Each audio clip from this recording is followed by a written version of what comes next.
জলকচুটাকে ঝাল করে বানিয়েছি গ্রেট করে। এটা খাওয়ার পর একবার তো মুখ থেকে ওয়া বলে বের হবেই। তো তেলটা গরম করে এখানে কালো জিরে, কাঁচা লঙ্কা, রসুন আর কুচনো পেঁয়াজ দিয়ে ভালো করে ফ্রাই করে নিব। তো এই রান্নাটা শিখেছি শাশুমায়ের কাছ থেকে। তো জলকচুটাকে গ্রেট করে নিয়েছি, তো না হলে দেখাতে পারতাম, কিছু প্ল্যানিং ছিল না অ্যাকচুয়ালি এটা তোমাদের সাথে শেয়ার করব বলে। তো রান্না করতে করতে ভাবলাম যে ভিডিওই করে নেই, তোমাদের সাথেও শেয়ার করব। নর্মালি সবাই তো মনে হয় না খায়, তো যারা খায় তারা তো জানোই আর রেসিপি, আর যারা জানো না একটু কখনো বানিয়ে খাবে। তো এখানে টমেটো অ্যাড করে অন্য আর মশলা কিছু দিচ্ছি না।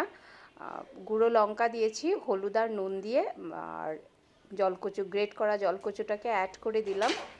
দিয়ে এটাকে ভালো করে একটু গ্যাসটাকে সিম করে দিয়ে ঢাকা দিয়ে রাখবো।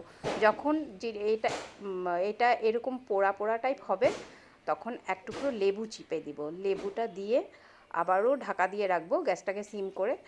যখন কালারটা এই রকম একটা গোল্ডেন কালার টাইপ হয়ে যাবে, তখন এটাকে নামিয়ে নিলেই বাস, গরম ভাতের সাথে খেয়ে দেখো, অপূর্ব লাগবে খেতে।